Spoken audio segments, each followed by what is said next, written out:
Thank you, Brand Innovators Summit, for having us here. We're here to talk about integration, a topic near and dear to our hearts at Microsoft as a cross-platform company.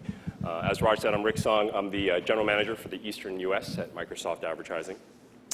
Let's get started. Integration, long been a buzz topic in our industry.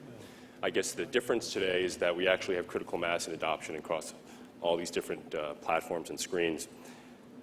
Is the concept of being able to connect with consumers now across any platform, anytime, anywhere, is it empowering or is it overwhelming? I think from our perspective, and especially focused on mobile, it's, it's frankly both. When you look at, it's daunting in the newer mediums, in the social sphere, the speed with which you have to run. I personally have learned so much in the last couple of years in just trying to really wrap your head around how you converse with your prospects, your fans, the brand, everything, on a very intimate, real-time basis. So we joke around. Frankly, our marketing organization runs more these days like a newsroom than it does a studio. And back in the day, we'd create ads and print and all that stuff. And now it's pretty much hitting, we're all about youth-inspired pop culture. Virgin Mobile, for those of you who don't know, is really one of the smaller carriers that has about 5 million customers, started by Sir Richard Branson, and is now acquired by Sprint. And in focusing on the new ages 18 to 34 youth, we really have to follow the conversation where it's going, and less of it's on TV. Mm-hmm. So right now, it's empowering to be able to have that conversation across all the devices that share the attention mix of that consumer. But it's daunting that if you don't know what you're doing, you get called out pretty damn quick. Yeah. Rafael? I think it would definitely be overwhelming at times, but luckily with new technologies, there's ways to manage it. And in my role at MasterCard, I oversee both B2B brand marketing, which is designed to generate leads, which were directly connected to Salesforce.com, which is directly connected to our landing pages. And also, from a consumer level, my consumer role was social media strategy for our Priceless New York campaign. We're always making sure that the combination of our community management with our team, along with our supporting agency, that we're constantly having a dialogue with our consumers, with our B2B audiences, whether it's the issuing bank customers or the retail customers. So through the combination of applying technologies and making sure you have feet on the ground, resources there, and making sure that both the pipeline in consumer as well as B2B is connected to our customer inquiries box, which we have for both audiences, makes it manageable. But I have to say, especially since we're heard social all over and over again, which we all, I hope, are embracing day to day as consumers, it's important to make sure that we look at it as a 24/7 job, and we have to have the resources in place to manage that. So, from a process standpoint, then, how is it changing and evolving how you work, how you go to market? It keeps changing. Yeah. Right now, just as an example, so I run brand marketing at Virgin Mobile, and that pretty much touches all aspects of the consumer touch point, which can be our music festivals that we throw for 50,000 people, to our tour we do with Lady Gaga, to a lot of all the pop culture type stuff in between. And, the integrated marketing calendars that we've all been trained to kind of follow, that are 26 weeks out, 12 weeks. A lot of that stuff's just out for us, we have to adhere to it within the home of Sprint that we have, but frankly, a lot of it kind of goes out the window when you're looking opportunistically at these social conversations that you're having. Right now, if you're paying attention, social commerce, we're at just the brink, right at the beginning of where that's at right now. And that whole world, no one purchases, in my business, I'm selling a product, and no one is purchasing a product unless they ask their friends. And if their friends don't know the answer, they're going to go to a stranger. And then they'll make the decision based on that. So everything that we've been trained on, awareness, attraction, call to action, traditional marketing, is out the window. Mm-hmm. And you have to run at the speed of the target right now. So we don't move into these 12-week out, 16-week. We still do a lot of the traditional stuff on that. But where we've had to become more nimble, again, in that newsroom type of mentality, is to figure out how are we going to break through with a compelling idea that can at one point converse intelligently with a mass audience on television, but then feeds a salacious appetite of the sweet spot target consumer on TMZ. So we have, we've tried many different, we've failed more times than we've succeeded, but that's kind of what this generation's all about. It's really about getting out there and just being quick. It's speed. Speed to market right now is absolutely, absolutely critical. Is that similar for you, Rafael? Well, I just want to make sure I'm understanding the question. How are we working differently now that there's multiple channels? Yeah. Well, just to give you a little story, when I started in my career more than 15 years ago, I was a generalist, and generalist back then was advertising, and then a few years later, you had a few banners, and a few years later, you added direct mail and landing pages. All of a sudden, you're integrated. Well, I feel that the definition of generalist continues to change every 10 years. Everyone's saying, one of the most popular job postings out there on the corporate side or on the agency side is, we need a digital media strategist, or we need a social media strategist. And you're going to see the same thing with our corporate communication peers on the PR agency side. My point is, I think more and more now that there are so many consumers, and also from the B2B angle, so many CEOs in the C-suite who never even read the New York Times, like physical, an actual piece of paper. They actually read the paper only online or only on their mobile device or on their tablet. It's important to be channel neutral. Be channel neutral. I'm a big believer in that. Before you author a brief, before you turn it over to your agency, you're not doing any favors if you're automatically assuming, we need a social media strategy, or we need a mobile platform strategy. Take a step back. Sometimes some fundamental principles still apply. Start with the business objective. Make sure that you're functionally aligned with product, sales, and corporate communications. Yes, as a brand marketing person who's saying, let's break down the silos and align with others. Because that way you're sharing the same agenda, you're aligning the marketing objectives with the right target audience, and then you're moving forward with the go-to-market plan that's going to have the right channels that are going to be the most effective to whether you're driving brand affection and engagement with consumers or generating leads with your B2B audiences.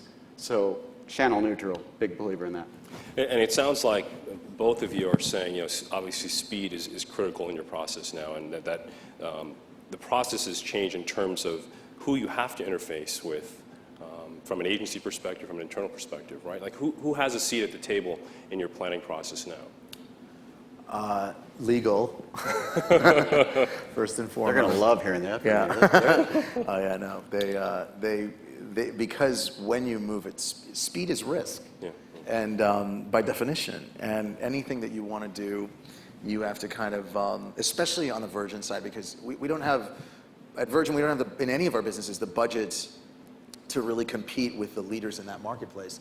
So we basically break through with a more compelling idea that focuses more on earned media and social channels. So we'll definitely skew more to that. Now, the idea will have to be that more compelling and more breakthrough. And we took 3 years ago in the wake of the recession, we took our music festival, Virgin Festival, and made it free to the public, 50,000 seats, and that gave legal a heart attack.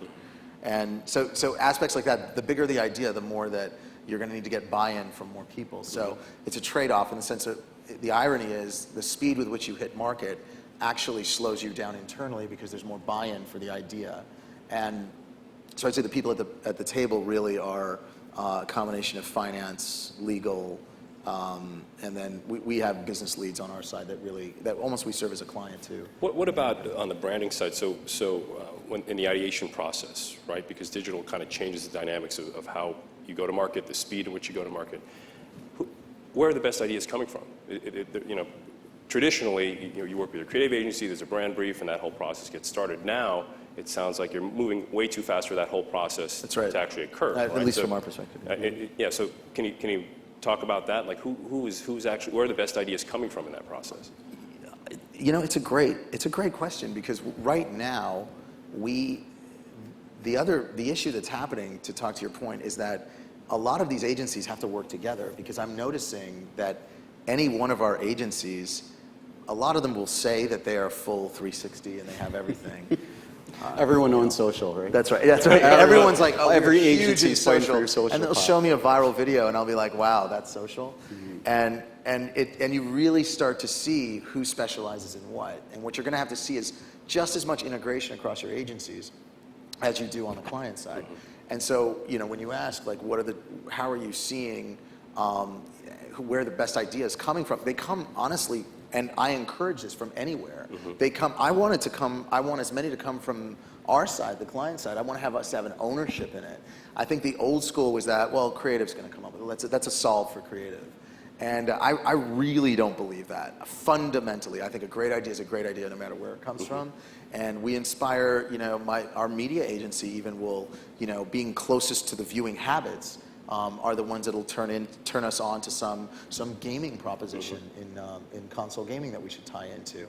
And the answer is basically, given the breadth and scale of the attention mix, your agencies have to follow suit, and the idea can come from anyone. So to that point, Rafael, are the silos breaking, those long-standing silos between the creative and media agencies, are they finally, coming down? Is everyone collaborating better? I feel like there's a lot of blurring going on right now. Yeah. I mean, there's so much blurring between product and what a brand is. Is that a politically correct way to answer that question? No, I mean, look at it this way. Internally, my organization, for example, marketing, product, and also our consulting division, I could talk about this because it's all on our website, we're all one cohesive unit. When we go to market, whether B2B or to our consumers, we go to market collectively. And if we have a differentiating product proposition, such as Google Wallet or PayPass, our contactless platform, it just makes it so much easier to communicate this through the Priceless campaign, which is going on since 1997 strong, and also our Advancing Commerce campaign, which is our B2B platform. So internally, I feel a good idea can actually come from another department. And if the product value proposition is that much differentiating, and we're always pushing product, make sure it's differentiating, will make our job a lot easier, because if it's not differentiating, marketing's got a much harder job to do. But that's more dimension on where the best idea is coming from. I actually think in this day and age, it's coming from the consumers, because I'm a big fan of embracing social. Yes, we've heard social again, but the lens I look at it from is not only consumer and B2B, but embracing it from a paid media angle, paid media on social networks to help generate multiplication. So if you have a good enough creative message that could be shared, where you get the earned, so using the paid to get the earned, that's when you're going to see some of the best ideas. Oh gosh, I hate to say this, but let's look at Priceless, for instance. I always look at Priceless. Before there was the term social networks. Raise your hand if you've seen Priceless spoofs before at a baseball game, or at a football game, or at a World Cup, or at a soccer match. Well, to me, that was an example of the first examples of user-generated content, because people shared pictures and shared examples of advertising. I feel with what we're doing with our social platforms, it'll lend itself perfectly as we continue to grow our social agenda. And in addition to MasterCard, I look at so many spoofs from Nike, and even in some of the corporate B2B world. Those are the examples of good ideas, because they're coming from the users. It's a consumer and control world we live in. So Ron, do you have an integrated campaign that you're particularly proud of that Virgin Mobile has done? I do. We launched a campaign. We had, in order to connect, this year was all about deepening engagement with our consumers, or fans, prospects. And what we wanted to do was through our research, we saw that smartphones obviously were here to stay. And the number one thing our demographic was doing on smartphones was searching celebrity gossip. So it was right around, we got the report right when Charlie Sheen blew up. And we were like, well, of course, as I'm checking Charlie Sheen's updates. You follow him on Twitter? Oh, yeah. And we wanted a campaign. Now, that said, we had a constraint where we didn't have a lot of above-the-line media.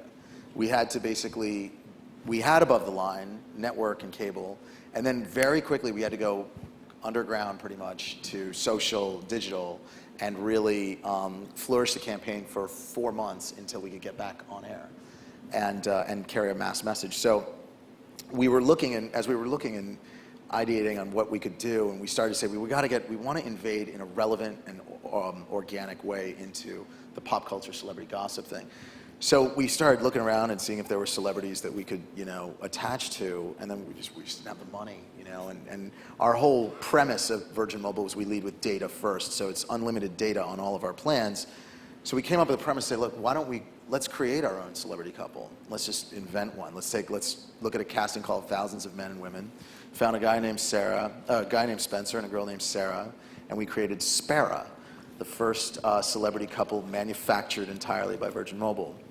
We gave them a publicist, a staff of paparazzi, and basically seeded them into Hollywood scenery while creating above-the-line spots that kind of drove to our Facebook portal where you could interact with the couple.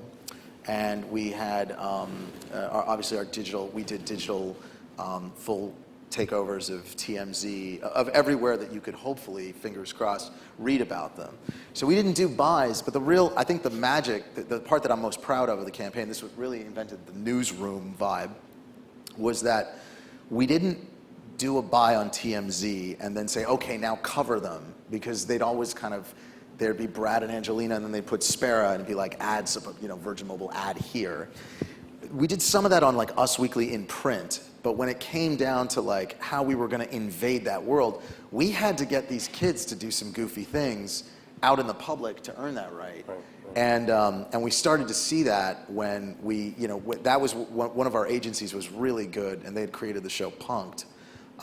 So they were used to spoofing celebrities and having fun with them. So we found that once the couple started to hang with people more more famous than them, they'd actually get picked up. So we actually started, like a newsroom saying, well, who are they with? I mean, it was a very, surreal time, talking about what party they're going to and who they're with, and well, that's not an A-lister. Can we get an A-lister at that party? But it all culminated to a point that every time they were referenced as the Virgin Mobile couple. And they were always there with their phones, and every time they do a soundbite, they would somehow organically weave in our price points, which was also hilarious to watch, and it would get eaten up. The culminating point of the campaign was when I turned to Star Magazine, page 3, and our paparazzi had been staged outside Spencer, and Spencer had been rumored to be dating Lindsay Lohan. So, which got Sarah all upset, and there was drama there, but that's the drama we love. The bottom line is we had 3 tiers of this platform ecosystem. Traditional media, which was our TV, print, out of home. We had our digital webisodes, about 13 that we launched, about following them of what is this like when you are now a celebrity. And then we had what we called social fuel, which was all the paparazzi, all the found moments, the flip cam footage, all that flip cam footage, paparazzi photos, blogger sites, all that stuff. And we had what we call the Virgin 25, which are 25 bloggers that we have on our program that we affiliate with, from Bossip to Celeb Buzz to Pop Bites.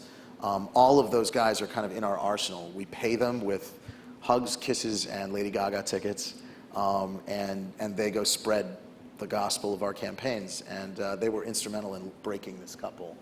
And to this day, they were I think Sarah's now rumored to be with Gerard Butler. So that's an interesting example, because it sounds like digital is a key driver in building out the campaign kind of TV from digital actually, and out. Frankly, TV did the least for us. Right. I mean, it was a mass message. TV did what it was supposed to do, but the interactivity, the fueling of the campaign, we're at about 500 million earned impressions off the campaign in a few months. It really was driven by a select group of agencies, a select group of bloggers, and just really navigating through the morass of the social ether. So that brings up to, the topic of the panel is slicing up the pie. It's one of the questions that panel poses. So when you think of that example, that's very clearly digital driving kind of outward and the relevant media, paid media.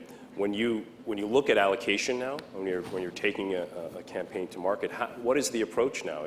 That's a very clear example. But Rafael, when you work with MasterCard, do you have you been shifting allocation to digital into integrated buys? Well, I'll give experience from my time at MasterCard, where I've been since 2003, and also on the agency side before. I believe in a blended dashboard. I believe there's no formula. If we had an exact formula, we'd plug in the formula, we'd all be millionaires.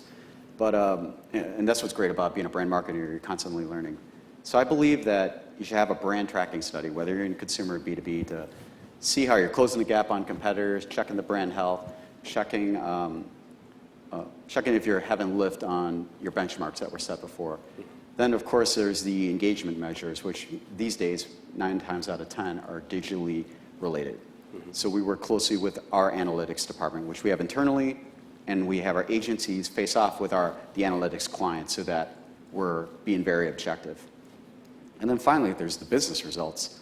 In B2B, for instance, my dashboard for success is helping generate incremental leads through Salesforce.com for our CRMs, our customer relationship managers. On the consumer side, it's helping generate revenue, incremental top-line revenue, based on our business model, which is business to consumer.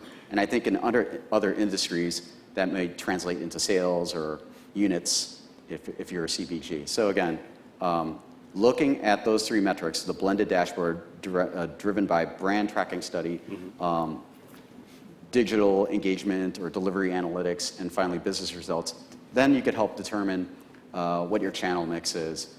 And of course, I'm a big fan of this. It's slightly old school. I know we're all talking about innovation here, but love it when I get a request from one of our internal sponsors from a cross-functional unit, such as product, to say, hey, X is spending, we hear X is spending, X brand is spending this amount in paid media. Could you discover what they're spending? And that always helps rationalize our year-over-year existence. So would you say your share, your allocation to digital has These increased? days, it's definitely going towards, it's a mix. Yeah. It's definitely a mix. I would agree that maybe these days the typical brand channel type tactics, as they may have been defined back in the late 90s, TV, print, and radio, has changed. But similar to what the gentleman from Zenith Optomedia said earlier, TV, and it's not just from that media agency alone. They said TV is still the primary media. It's still strong. And I like the answer he gave when I asked what are the threats. But I think TV has a different role now. I mean, just focus group of one is just my own opinion. I look at TV as driving towards digital engagement, especially with technology brands, and also the brick and mortar and CPG brands, as we've heard today. Because 9 times out of 10, I don't think people remember specific URLs. They remember brands, and they go straight to Bing or Google and query what they remembered from the message. Right, right. So, and that's why my search media analyst from the agency loves me, because I believe that everything drives to the search. So would you share what your allocation to digital is? It keeps increasing. Good answer. Yeah. To tell you the truth, in consumer, I don't know. I could tell you in B2B, where, because my role in consumer specifically on Prices New York for social, but B2B continues to increase. Good. But in trade, Still very diplomatic those in B2B, I mean, we don't nearly spend as much in paid media because we're enabling the sales channel. Well, Ron, with Virgin Mobile, you're looking at a very specific segment, 18 to 34. They're most likely very digitally savvy, right? So, what's the share? Can you share what your allocation is with for digital? We do. I mean, I'll tell you certain changes that have made. Email seems to be fading in my mind beyond. We can't let it go. I mean, it's still part of the mix, and there's still a mix there. But when I start to see the depth of the response rate through Facebook, and I see that if you can earn someone to like you on the page and you keep that connection with them, you really start to look and say, as you start to get to numbers, and we just launched our Facebook portal this last year, so we're still just at a few 100,000 likes, but I'm anticipating by the end of the year to get to 500,000. But when you start to look at this deep connection you have, and that anything you post, whether it's an offer you have or something, has an uptake that's dwarfs what you'd be getting on email. When you start hitting scale there, it really you start to see some channels starting to outweigh others. Mm-hmm. And Facebook is one that I feel I started out very skeptical on it, and I became a believer when we put all of our tickets on sale for Free Fest. We have a concert we throw for 50,000 people down in DC, and we decided we made it free in the wake of a bad economy 3 years ago, and this year was the first year we put all the tickets for free available on via Facebook, our Facebook page. And the amount of conversation, the things that you can target, geo-target conversations, and the way that we can actually see people talking about the brand, you can never get with some of the other outlets. So when I look at the mix, I agree, TV drives to digital, but I don't need TV to drive to digital for my demographic.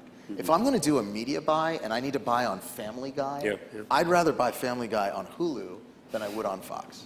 That's kind of where I'm at, and that's just because like those are the behavioral habits and the psychographics of my demo that I'm falling. I need definitely a blended mix, of course, because you need that one scaled message that can reach all the households. But I am admittedly falling out of love with TV, and unless I'm finding something that's going to re-engage us in a way, and I know there are things in the pipeline to do that.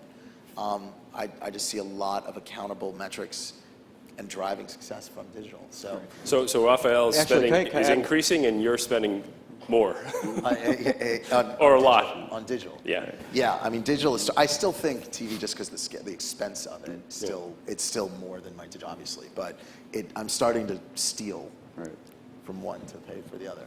No, I just want to add one point while we're still on the subject of budget allocation towards the mix. I think it's so important to set dollars aside, for additional testing and learning. Sure, you might have a research department or analytics department, whatever they're called, market intelligence, whatever the group's called.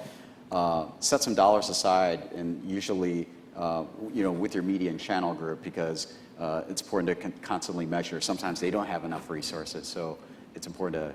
So you have a separate budget for emerging formats? Yeah, I think it's important to do that. Yes. Even just trialing new media channels. I couldn't agree more. I mean, I think that, and it's really hard because you have to find a big enough mattress to start hiding those funds. That's right. To be able to do that. But I very much believe that it's, if you're playing at the craps table, once in a while, you're going to want to throw on, you put a bet on like Snake Eyes or something, just to kind of let it ride. But like I really think that, especially in emerging media, there's so many interesting things coming out, and I don't want to read about it in paid content. We get out there and we try a lot of stuff. You touched on metrics a little bit, and you both talked about some integrated campaigns that you're fond of. How do you measure across media when a campaign goes to market? What does success look like when you're looking at ROI of an integrated campaign? Want me to take that one? Sure. I'm a big fan of added value. In your media investment, that you're. I mean, of course, I think I covered the dashboard, the blended dashboard already. But just to add on to that, I'm a big fan of looking at ad networks. Leveraging how the entire enterprise is purchasing on that ad network, where the organization, like ours, for instance, or yours, for instance, is getting rebates or getting added value. So what's that added value look like?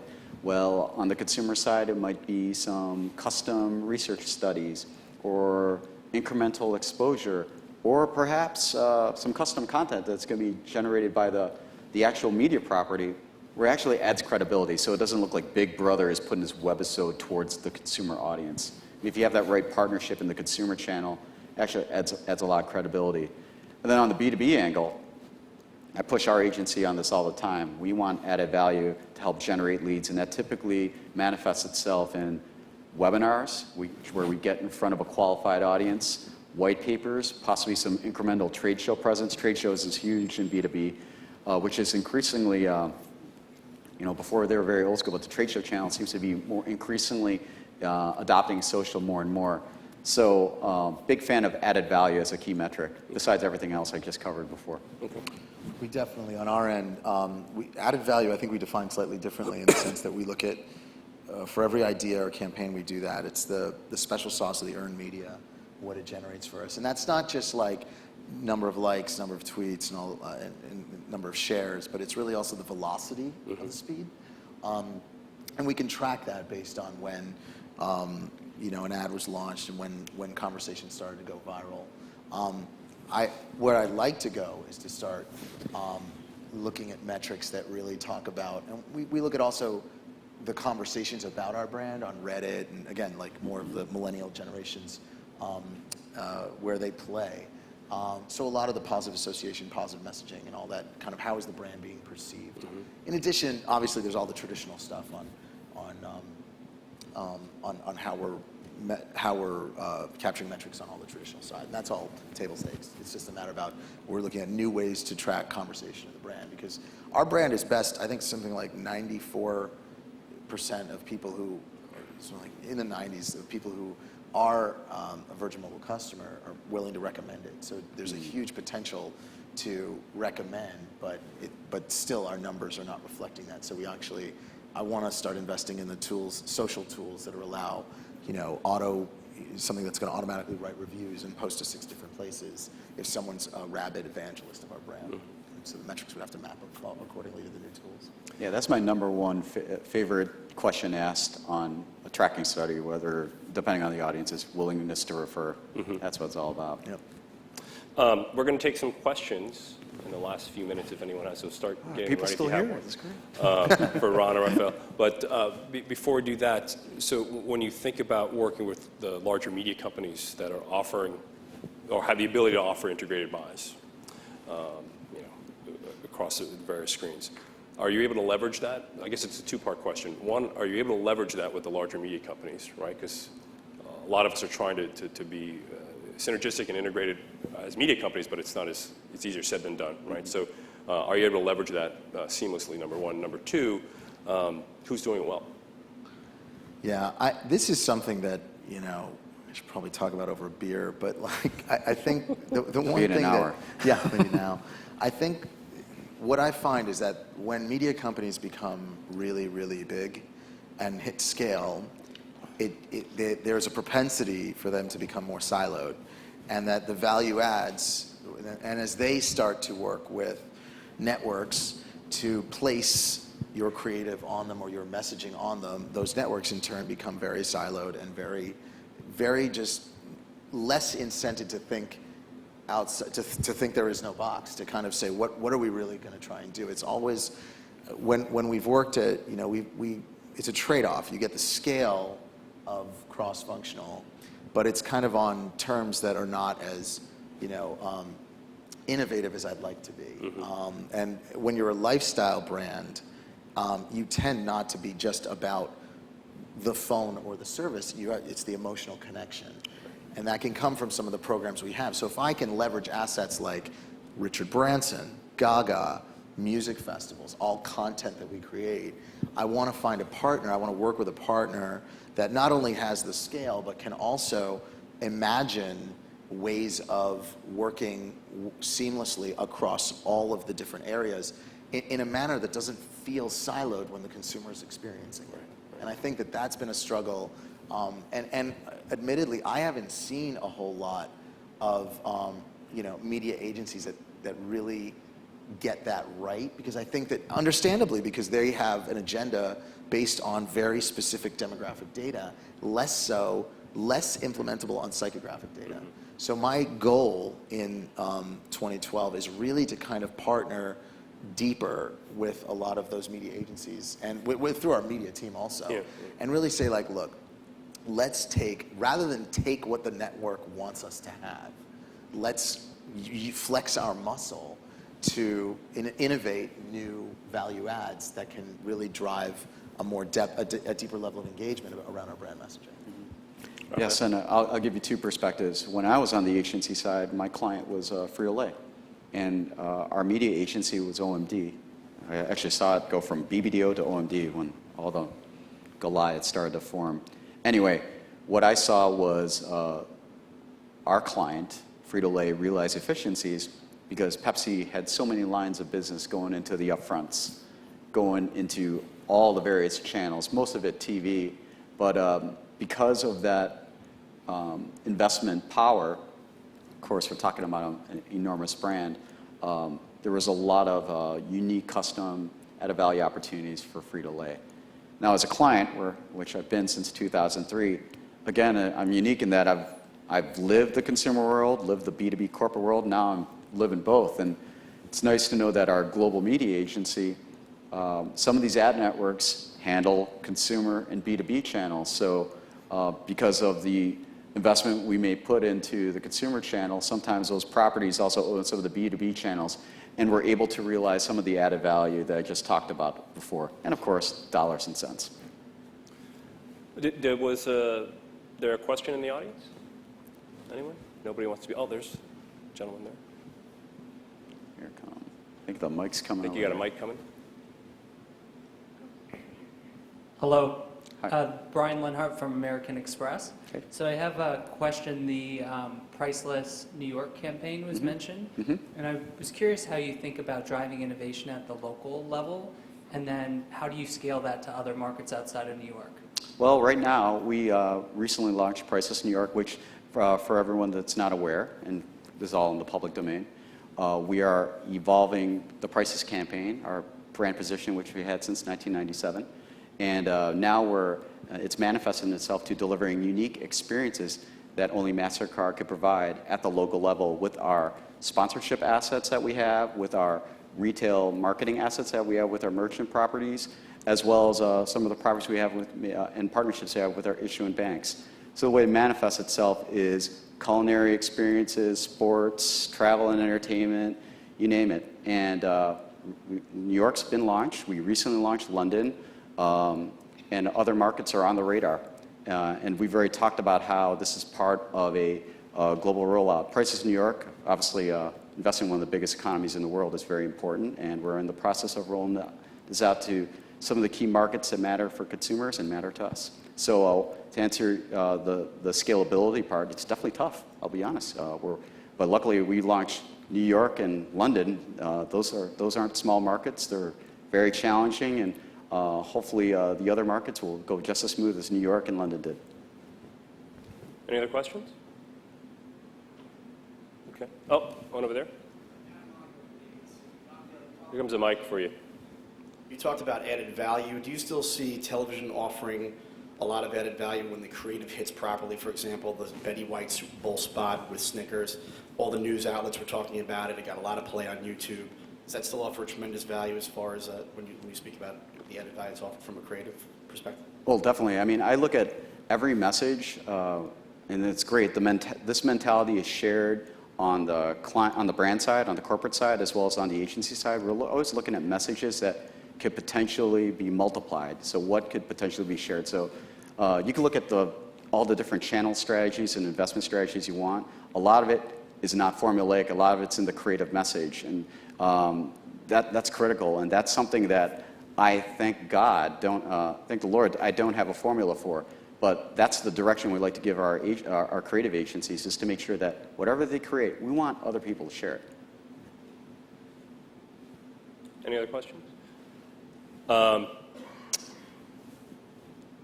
As an industry, when you think about integration, you think about all the work you've talked about, what are we missing as an industry? What are we not doing yet that you'd like to see us do?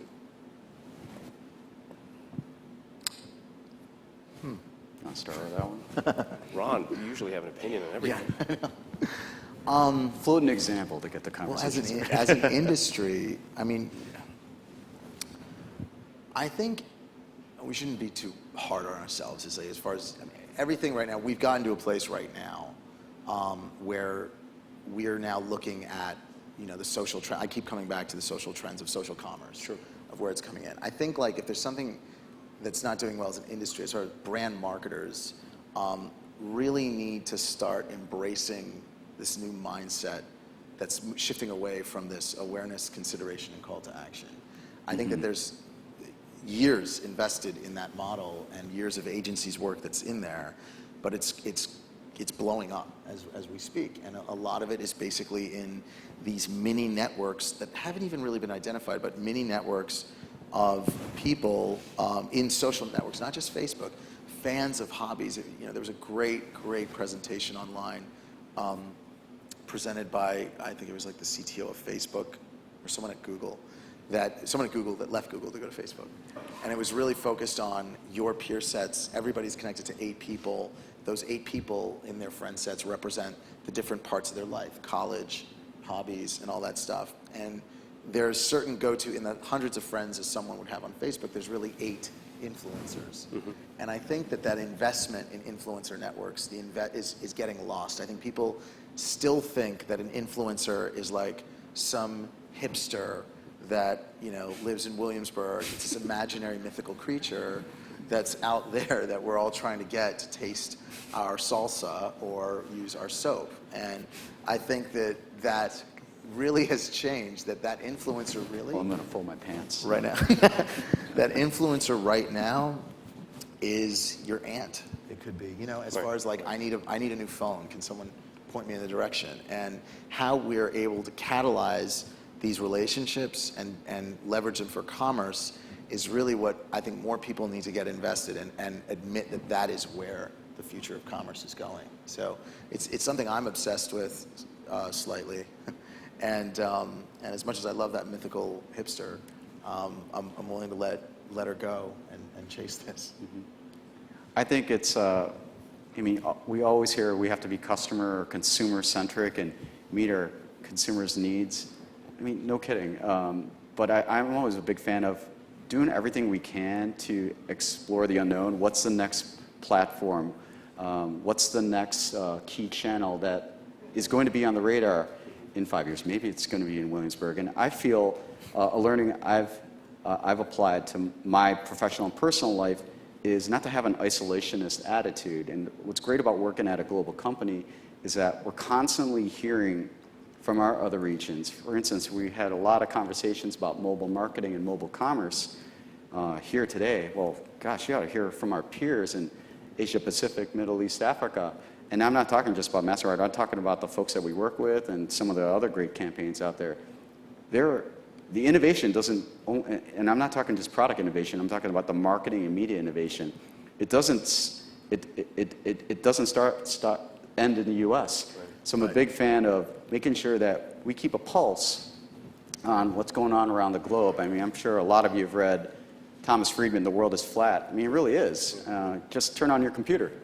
And you'll start to get insight into the fact that folks have been making payments on their mobile phone in the Philippines for 10 years, and now companies are partnering with Smart Communications to do, a Filipino company to do business in Brazil to serve the underserved market with mobile payments. That's what's exciting about this new world, is that I get to go to work every day and explore what the unknown is. And I would even have a suggestion for on the corporate side and also the agency side is definitely have that. An R&D department doesn't end with product. There should be an R&D department that encapsulates media channels as well as product platforms. Great. On that note, I want to thank Rafael and Ron for being here. Please give them a round of applause. Thank you, everyone.